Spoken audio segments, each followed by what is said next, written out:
पुस्तकें हमेशा हमारे साथ रहेंगी। भले ही ई पुस्तकें लोकप्रिय हैं, लेकिन प्रकाशित पुस्तकों को उठाकर पढ़ने का अपना अलग आनंद है।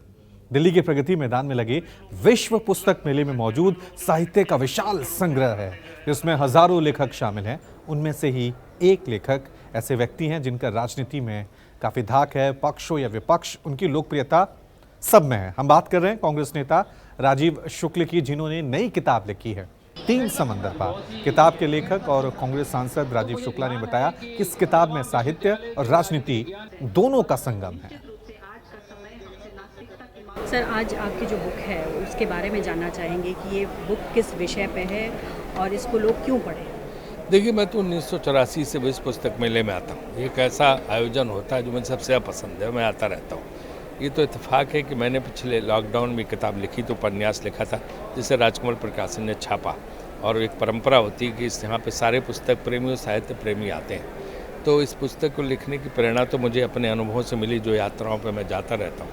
लेकिन उसके बाद जो है, जो 3 समंदर पार है, वो सचमुच में 70-80% एक सही सच्ची कहानी है एक परिवार की, जिसके हमने नाम बदल के उसको यहाँ पे सामने रखा है। और वो कहानी के लिए मुझे जो है यहाँ पे, क्योंकि इससे बढ़िया कोई अवसर नहीं होता कि यहाँ सब साहित्य प्रेमी आते हैं, कि आप आएँ और यहाँ पे आके जो प्रकाशन समूह का वो है, उसमें आके आप पुस्तक पे चर्चा करें और उस पुस्तक के बारे में जो है लोग जानें।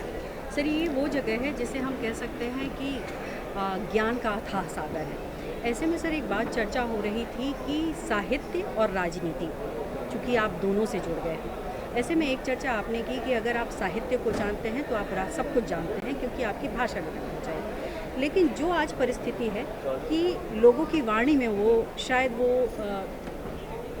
कह के नहीं है, ठीक नहीं बात करते हैं। देखिए, ऐसा है कि आज़ादी का आंदोलन और उसके बाद अगले 3 दशक तक बहुत राजनीतिक जो है साहित्यकार थे और साहित्य में रुचि लेते थे। अगर स्वयं लेखक नहीं थे तो रुचि लेते थे और सब साहित्यकारों को जानते थे। ये बाद का दौर आया 21st सेंचुरी का, कि इसमें साहित्य से कोई पॉलिटिशियंस का लेना देना नहीं है। बहुत कम लोग हैं जो ऐसे करते हैं। मुझे लगता है कि हमें पुराने दौर की इस अच्छी बात को याद रखना चाहिए और जो राजनीतिज्ञ हैं उनको लिखते रहना चाहिए लगातार, और साहित्य में रुचि लेकर साहित्यकारों के साथ समय बिताना चाहिए।